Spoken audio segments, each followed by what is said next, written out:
The FBI discovered a tunnel this morning that the rapper had made in his home, connected to the basement of a former Michael Jackson home. There is an underground mansion. The officers found strange items on the floor, such as children's clothing. Actually terrifying to know that this exists. It is uncovered tunnels underneath this house. Diddy's? Yeah. Is that true? Yes. Diddy's son Christian just revealed what went on in the tunnels under Diddy's mansion and how Diddy used to invite him to the Freak Off's 2 footage of Diddy with his son at a freak off has just been presented in court, and things are heating up. We're seeing a new glimpse into the raids of hip-hop mogul Sean Diddy Combs' Los Angeles home. The mother of Diddy's son recently released this footage to her Instagram page as she slammed federal agents, accusing them of using militarized force against her son. Misa Hilton, the mother of Diddy's son Justin Combs, posted the sped-up surveillance video of last Monday's raids as agents with Homeland Security descended upon Diddy's reported $40 million LA home. In the first few seconds of the clip, you can see armored tanks arrive outside the home. Then agents with their guns drawn open one of the cars parked in the driveway. The video then highlights one particular agent who notices the home's security camera. He points the camera toward the ground. Once inside the home, federal agents can be seen using a drone. Then the video shows Diddy's son Christian with his hands in the air, pressed against the wall, then handcuffed. Diddy's son Justin then appears with his hands on his head. The agents then appear to take him down a hallway. The release clip ends with what appears to be another man who is dragged out of the home and on the driveway by agents. Photos of the aftermath show Diddy's sons Christian and Justin on the lawn of the LA home while agents seemingly continued their search. Justin Combs' mom released a statement along with the video slamming the federal agents for the way they handled the raid. The statement reads, quote, "The overzealous and overtly militarized force used against my sons Justin and Christian is deplorable. If these were the sons of a non-black celebrity, they would have not been handled with the same aggression." For years, whispers of secret tunnels beneath Diddy's mansion swirled, tunnels allegedly linking to the infamous Playboy Mansion. But now, it's no longer just a rumor. The FBI has confirmed that during their 2024 raid, Diddy's son Christian was actually found inside one of these underground passages. Reports say the tunnel's hidden entrance was tucked beneath the carpet in Diddy's master bedroom, leading straight into a web of tunnels built under the Playboy Mansion back in the 1970s. The FBI found a tunnel this morning at the mansion of famous rapper Diddy in Los Angeles, Part 2. After receiving an anonymous tip from neighbors, agents rushed to the scene. During their search, they uncovered a tunnel beneath the carpet in Diddy's bedroom. Despite the family's pleas not to enter, the officers hesitated but ultimately decided to go in. The tunnel looked freshly dug, with wet dirt on the walls and trash scattered around. As they ventured deeper, the narrow space suddenly opened up to reveal 6 locked rooms. The agents couldn't access these rooms, and even more bizarrely, they found multiple intersections ahead in the tunnel. For safety, the agents called for backup and split up to investigate further. What they discovered was shocking. A tunnel connecting to the infamous Playboy Mansion, along with others leading to several Hollywood celebrities' homes. As the agents delved deeper, they quickly surrounded these residences. Guys, they found underground tunnels at Diddy's homes. This was first brought up by Shadow of Ezra, where he talked about the underground tunnels in Diddy's luxurious Los Angeles mansion. It was an underwater swimming tunnel leading to a mysterious grotto, reminiscent of an ancient and modern human use of caves. Now, this is all alleged, of course, but they say that this tunnel connects to the Playboy Mansion. You guys remember that? Hugh Hefner, the guy who lived with all those women in his mansion? There's no available evidence right now. However, reports are noting that Combs mansions do have a pool with an underwater swimming tunnel. They say it's not connected to the Playboy Mansion, but there is a reason why the Playboy Mansion keeps coming up. 10 years ago, they were building underground tunnels to the Playboy Mansion for people like Jack Nicholson for his birthday. So this way, they don't have to go through the outside, but go underground in secret to the Playboy Mansion to do God knows what. You can see the sketches here of these underground tunnels being built. They were working on it, and it was supposed to connect celebrities like Jack Nicholson, Warren Beatty, Michael Jackson, just to name a few. As reported by People magazine, these underground tunnels to the Playboy Mansion were sealed off in the 1980s. The question is, do you believe that?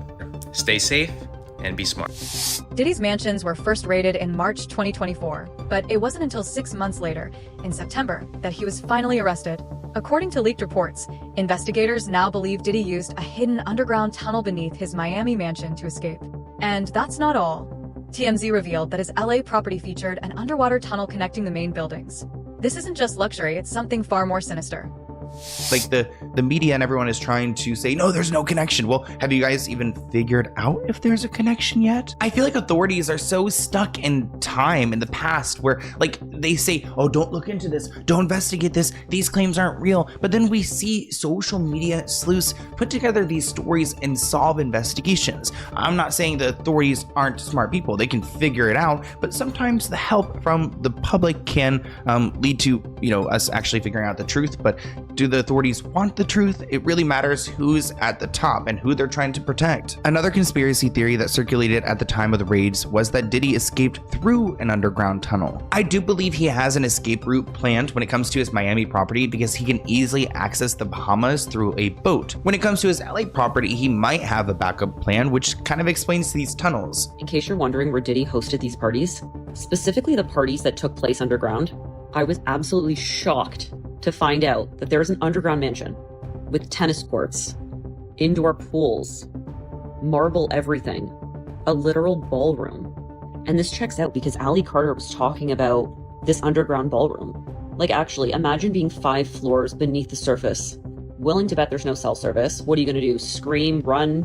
Where are you gonna go? Actually terrifying to know that this exists. Like, just want to play tennis in my underground mansion. I have no words. It's crazy. I can't imagine this being real because it seems so dystopian. Per news reports in March 2024, Diddy's properties in LA and in Miami were raided by Homeland Security. Diddy's LA mansion was located in the upscale neighborhood of Holby Hills, the same neighborhood as the Playboy Mansion. However, there is no known underground tunnel connecting the two.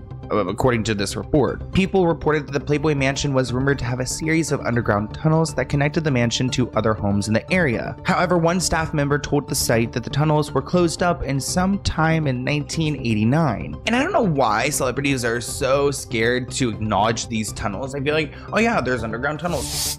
Footage of Diddy's son Christian at a freak-off inside one of the hidden tunnels was submitted as evidence in Lil Rod's explosive lawsuit. And just like his father, Christian is now facing serious allegations of sexual assault. A 26-year-old flight attendant, Grace Omar, claims Christian groped her and assaulted her after spiking her drink at one of Diddy's infamous yacht parties. In 2022, Christian reportedly arrived very intoxicated and then proceeded to pressure Omarki to take shots of tequila. She did. Christian allegedly tried to get her to drink more in the yacht's makeshift studio. Omarki alleges that Christian kissed her neck, kissed her face, as he groped her legs, breasts, and private areas. Omarki reportedly told Christian, quote, "Excuse me, you don't touch my legs like that. I'll move my legs where I want to. If I want to do this, then I will. You don't touch my legs like that."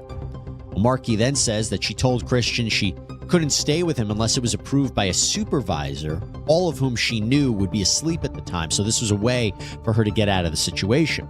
She claims that Christian said, "Who can I talk to? I'm going to say I requested you right now." Omarki then says she responded with, quote, "Well, you can take your hand off my ass for the first thing." Omarki says that she tried to go back to her work, but Christian found her again, wanted her to find him a place to sleep for the night. So she ended up taking him to the cinema room for the yacht, which doubled as a place for people to sleep. And she claims that is when Christian blocked her and groped her, took off his clothes, tried to force her to perform oral on him. She says that she was able to fight him off until someone came in. Diddy's disturbing behavior didn't stop with outsiders. He allegedly groomed his adopted son, Quincy, proving that when you're a monster, even your own family isn't off limits. Industry insiders had long suspected something strange between the two, but no one imagined it was this dark. Former Bad Boy artist Freddie P came forward, claiming he witnessed unsettling interactions between Diddy and Quincy. According to him, this grooming began when Quincy was just a child. No, like, why were you so infatuated with a child that wasn't yours? Were you grooming that little boy? I don't even want to start those conversations because that's not your child. You know what I'm saying? And for you to keep him that close, it's like you kept him that close because he might got your secrets because he's not your child. So if he's not your child and you that type of person with that type of character, you don't mind actually doing it to him when he finally reaches a certain age because he's not yours. And you know in your mind he's not yours. And now you keep him real close to you. You make sure he don't go to his daddy. Why? We make sure he's separated, and you provide him with everything he wants. Why? You got one of them little Michael Jackson secrets. He got one of them secrets that he can't tell nobody because his legacy, his manhood gonna be, and not only that, his brother no gonna look at him crazy. Only Puffy know, only God and Puffy. You're talking about Quincy, right? I don't know. All I'm gonna say is, I don't know. I'll be sure, son. All I'm gonna say is, who's infatuated with another man's son now, like that? Like you guess that seemed like grooming to me. I got, oh, that's his daughter's brothers. Get the fuck out of here, huh? And disturbingly, this isn't the first time Diddy's been accused of inappropriate behavior with his own family. Allegations suggest he made unsettling comments about his own mother, reportedly calling her sexy to his friends and even kissing her on the lips. A resurfaced 2022 clip shows Diddy smoking a joint with his mother, casually joking about opening a strip club with her dancing at the center. The clip ends with him kissing her on the lips, and the look in his eyes, uncomfortable, doesn't even begin to cover it.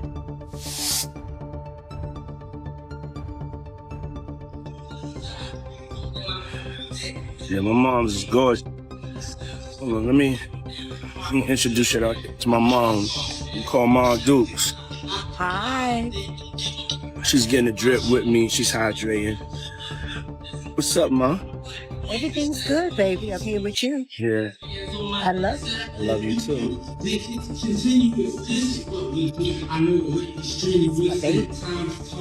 Mom freshly dipped though. What?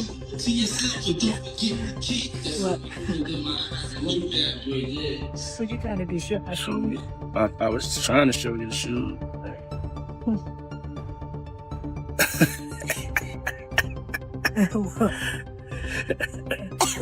Yeah, my mom's is single. Mom's is single. I ain't gonna hate on my mom's. She's single. Me and my mom talked about one time doing a dating show with her. And she's so picky. She's so picky, they don't stand. But yeah, that'd be the funniest show in the world. It will be, especially with me. I don't even want to get started if she was doing that. We're not doing that, cause yeah, my mom's single. Yeah, for real. Mom Duke know how to have a good time. Cause they ain't sitting in the house playing. They outside moving and shaking, baby. Got that right. She come with me to strip club. I don't care. Real. It's my dog, you know, I want to live life. Be out here moving and grooving. So my mom told me, she just said, keep moving, baby. That's right. Keep moving. Don't stop. She could touch the floor with her palms, you know? Flat. Oh! Take, pew, pew, pew. According to court filings, Diddy allegedly used his son Justin to organize the infamous freak-offs. Evidence submitted in Lil Rod's lawsuit includes photos of Justin at one of these disturbing parties, alongside claims that he helped recruit former employees for Diddy. But it doesn't end there. The filings suggest Diddy's sons have been helping him cover his tracks for years. In fact, it was reportedly Justin who first warned Diddy that Cassie was planning to release the assault video against him. For his involvement in an alleged shooting cover-up. According to court documents, it happened on September 12, 2022, outside Diddy's Chalice Studios. Lil Rod says Diddy, his son Justin, and Justin's friend who went by G were all there when things got heated. Lil Rod says he heard multiple gunshots ring out and later found G on the bathroom floor in the fetal position. Lil Rod says he was bleeding out of his hip and leg area. Lil Rod says he was applying pressure to G's wounds and then asked the crowd to call an ambulance. At that point, both Diddy and Justin Combs disappeared to another part of the studio. Diddy then gave strict instructions to inform the police that he had nothing to do with the shooting. He also forced Mr. Jones to lie to the police by telling them that G was shot standing outside the studio by a drive-by assailant. So that specific allegation involves Diddy's son Justin, but another allegation and entirely separate civil lawsuit involves his other son Christian, or King Combs. Grace Omar K alleges that Christian Combs sexually assaulted her on a yacht in December 2022, and she says it was facilitated by Diddy. Here is the other thing with Mr. Burgess. He apparently says He owns the rights to a book that was reportedly based on the alleged memoir of Kim Porter. In fact, according to TMZ, Burgess' phone was seized by the feds, and on it was a copy of a flash drive with material that was used in this book. Here's the problem. Christian and Quincy Combs, these are the sons of Diddy and Kim Porter. Quincy's actually adopted by Diddy. But they are reportedly fighting back, and they have sent Burgess a cease and desist letter to prevent the further sale of this book. They argue this is just an attempt to capitalize on Porter's fame and that they own the rights to her IP, her intellectual property, like her diary entries, her potential manuscript. As her heirs, they own it. And they also want an accounting of current sales of the book. To be clear, though, they aren't acknowledging that there is, in fact, a long-lost memoir from their mother. In fact, they've actually denied that before when there was a similar book, a derivative work, we'll talk about that, published by this guy named Chris Todd on Amazon. They were adamantly fighting against that. They said that their mother wouldn't write this. But what they're basically saying is if something should exist, they own it. Mia, Diddy's former assistant, has now testified against him, and her revelations left the courtroom stunned. She painted a chilling picture of life inside Diddy's mansion, describing an atmosphere drenched in fear, coercion, and psychological manipulation. According to Mia, Diddy ruled over everyone in his inner circle with an iron grip, using fear not just as a tool, but as a weapon. Her was treacherous. She knew everything. She knew all about the drugs, the money, the Cassie, D-Rock involvement, and what he used to do.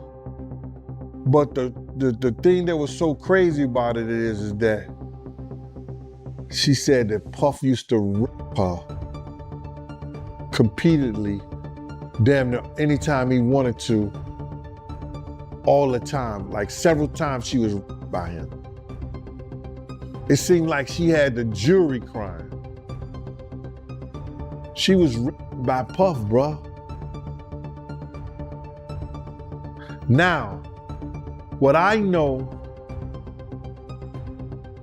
that in some states,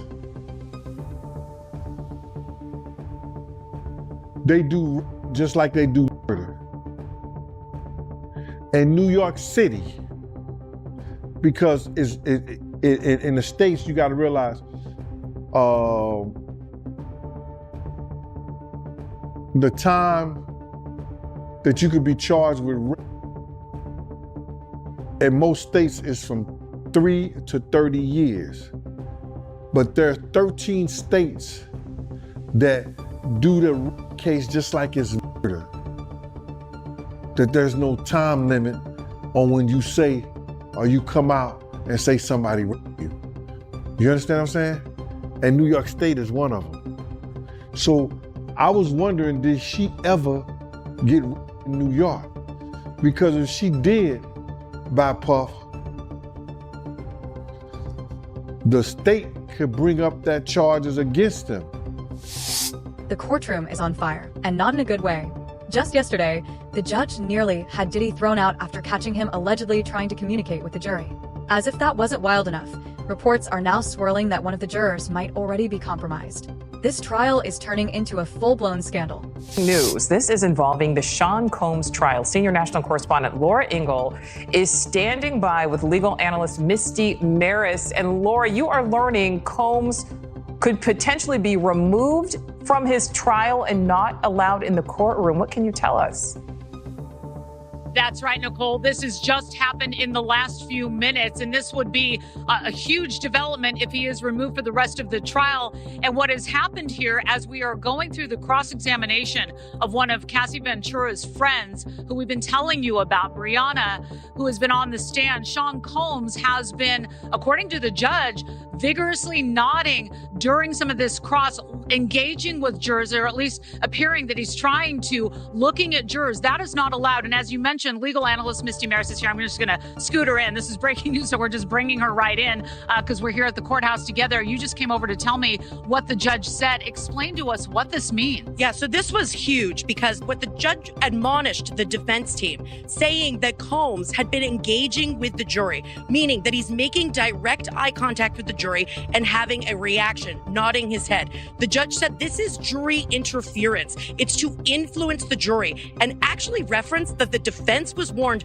not only today during Bongolin's testimony, but also had been warned previously during the testimony of George Kaplan. So this feeds into a federal rule which relates to disruptive conduct by the defendant in the courtroom. And the rule says that if somebody is warned by the judge, if the defendant is warned, but the conduct continues, one of the consequences could be removal from the courtroom for the remainder of the trial. And Laura, that is of huge consequence to the defense. Yeah, and all along we've been seeing Sean Combs, passing notes, and that's allowed with his defense. He's been very active. He's been paying attention, and we have heard of him nodding along during some of the testimony, but this is something different. Correct. So engagement with your attorneys, passing notes during testimony, even being a bit reactive to witness testimony, looking at the witness and perhaps having a reaction and looking engaged, all fine. It's when it comes down to engagement with jurors and something that could tend to influence them in some way.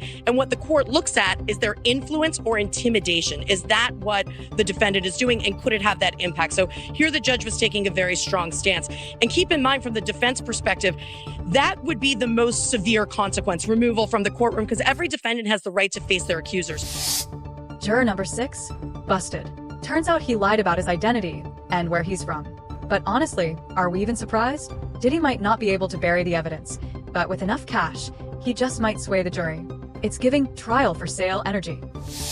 Diddy Juror 6 gave multiple inconsistent statements. The judge was going over his issues with juror number 6, and although he did not make a final determination, his thoughts on juror number 6 being removed were pretty clear. He stated that in the initial process, juror number 6 said that he lived in the Bronx with his fiance and his daughter. Then he turned around a while later and said that he moved to New Jersey with his girlfriend, and also said that his daughter lived in New Jersey. But then it changed again and said that his daughter lived in the Bronx with his aunt. And he referenced that this was only a couple of the inconsistent statements, that there were more. The judge then stated that he wants this juror off the jury because there is no reason why this man would have to lie, and the only reason he would lie is to be a part of the Diddy trial, which made him worry that this juror might have a malicious intent or an agenda. But then after the judge said that we need to strike this juror off of the jury, Diddy's team started bringing up more arguments about this. Diddy's lawyer said that this juror is important because they need diversity, and he is only one of 4 black men that sit on the jury. He also said that he doesn't believe that these inconsistencies were that big of a deal where this juror would have to be removed. Diddy's team was arguing that this is something that should have been brought up weeks ago, and nobody brought this up, and the government is saying, listen, I didn't even know about this back then. Then Diddy's lawyer said something really, really weird. They said, just bring this juror in, just question him. I'm sure it's nothing. I'm sure he'll be able to explain. But this is what the government wanted the judge to do earlier, and Diddy's lawyer said, no, that would be harassing the juror. Then the judge told everybody to get out of the courtroom, that they needed to have a sealed talk. With vile rumors swirling around Diddy, his career is basically in ashes, even if he somehow walks free. His legal team has already pushed for a mistrial twice, and yep, they're gearing up for a 3rd shot. Why? Because juror number 6 wasn't just a coincidence. They're banking on jury tampering to blow the case wide open. If they can prove it, Diddy might dodge the consequences yet again, despite everything stacked against him. Sean Diddy Combs' team is once again asking a judge to declare a mistrial in his sex trafficking and racketeering case. Defense attorneys claim prosecutors presented false evidence alleging Combs dangled a woman from a balcony in Los Angeles in 2016, saying that they can prove he was in New York City at the time. Let's bring in ABC News legal contributor Bernarda Villalona to break this all down. Thanks so much for being with us. Diddy's team claims that the woman committed perjury on the witness stand, and that's why they were asking for a mistrial. What do you make of this move? Yeah, so I was in the courtroom when this witness was testifying and when the defense attorney, Ms. Westmoreland, confronted this witness with the travel arrangements where Sean Combs was in a different state when she alleged that she was dangled over this balcony. So in terms of what the defense is trying to do, they're trying to prevent a miscarriage of justice. They are asking the judge to step in and not to wait and see what a jury would do, because now they've shown a pattern of prosecutorial misconduct by this prosecutor. Number one, with the insinuation that Sean Combs has something to do with paying off LAPD to get rid of evidence, and now with condoning this perjured testimony. So yes, they're asking for the judge to step in now and make a decision and not to wait to see what a jury would do. Also to remember that they're doing this now because they are doing two things. They're also trying the case in front of a jury, but if there is a conviction, they want to make sure that they have brought this issue up before this judge, so that way an appellate court can review this decision. Okay, thank you for explaining that context there. And prosecutors, they are expected to respond to the mistrial request before court resumes tomorrow. What do you anticipate will happen? So on this specific issue, I think the judge is going to deny the defense's request for a mistrial. The reason being because they're dealing with something having to deal with the credibility of a witness.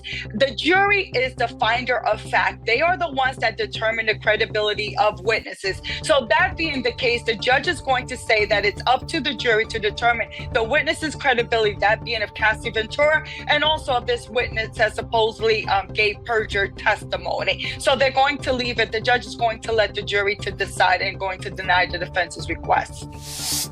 Tapes, photos, even fingerprints seem to vanish into thin air when Diddy's name comes up.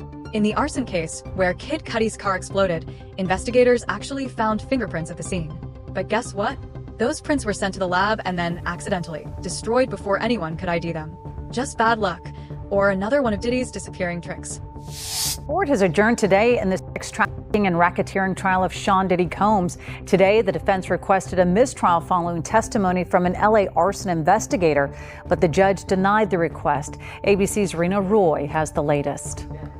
A mistrial request denied in the federal criminal trial of Sean Diddy Combs. His defense team accusing the government of prosecutorial misconduct during the testimony of a Los Angeles arson investigator who spoke about fingerprints that were lifted from the front door of rapper Kid Cudi's home as part of an investigation into a break-in there in 2011.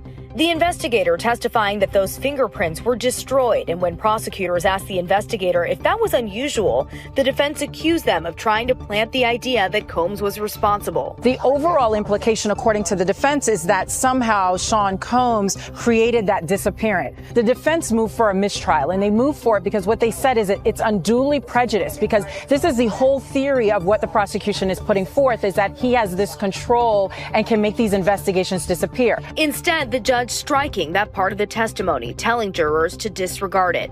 Right before, the jury heard from a police officer who responded to that break-in, testifying that he saw a black Escalade leaving the scene with plates registered to Combs' company Bad Boy Productions. The arson investigator also testifying about another incident at Kid Cudi's home in 2012 when his Porsche was set on fire. He testified about the smoke and fire damage in these photos that were shown to the jury and said he determined the fire was targeted and started with a Molotov cocktail. Kid Cudi last week testified he believed Combs was responsible for both incidents after finding out he was dating Cassie Ventura. For the first time in what feels like forever, real evidence is finally surfacing against Diddy.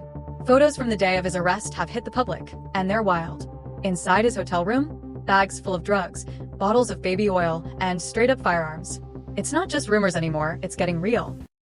Also tonight, our first look inside Combs' Miami mansion, the day federal agents busted the gate open last year to raid it. A federal agent testifying about the evidence, guns and ammo seized from Diddy's home that were found near alleged freak-off supplies, which included dozens of bottles of baby oil and boxes of platform heels, bondage restraints, and bundles of rope.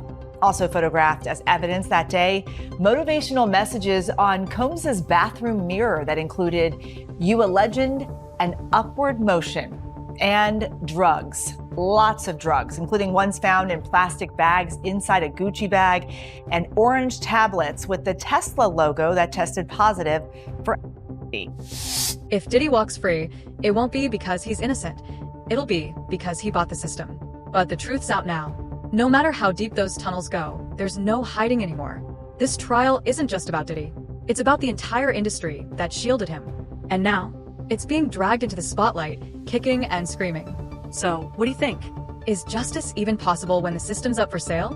Drop your thoughts in the comments, smash that like button, and subscribe, because this story is far from over.